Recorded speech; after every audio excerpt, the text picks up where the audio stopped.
السلام علیکم دوستای عزیز، امیدوارم که جور صحتمند باشید.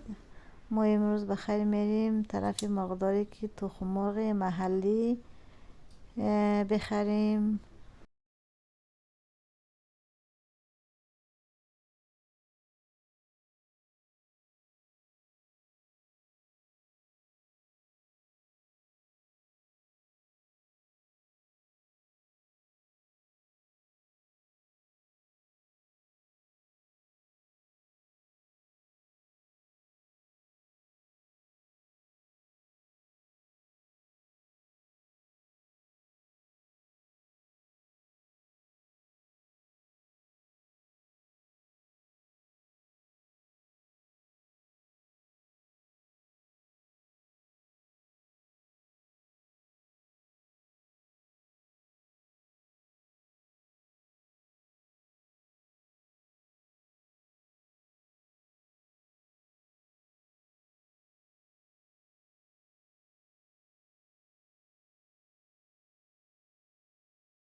مقداری اینجا هم که دیدید که چقدر زیاد مرغ زیاد بود، فضای بزرگ که اینجا همه مرغ بیرونه.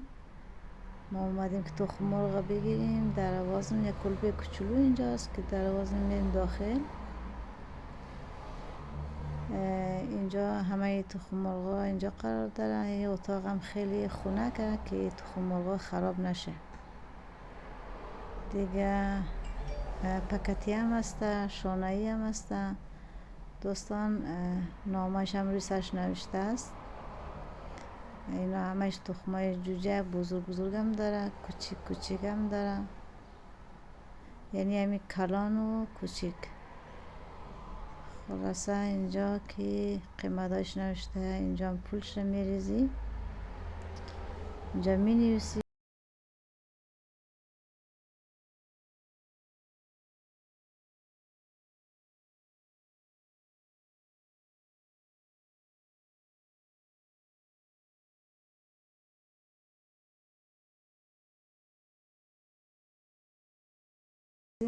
رسیدیم بین راه یک مزرعه توت فرنگی. اومدیم اینجا که تو هم باید بچینیم به خودم ببریم، یک فیلمی تهیه کنیم شما ببینید. عزیزان تشکر که ما را حمایت میکنید از برنامه ما.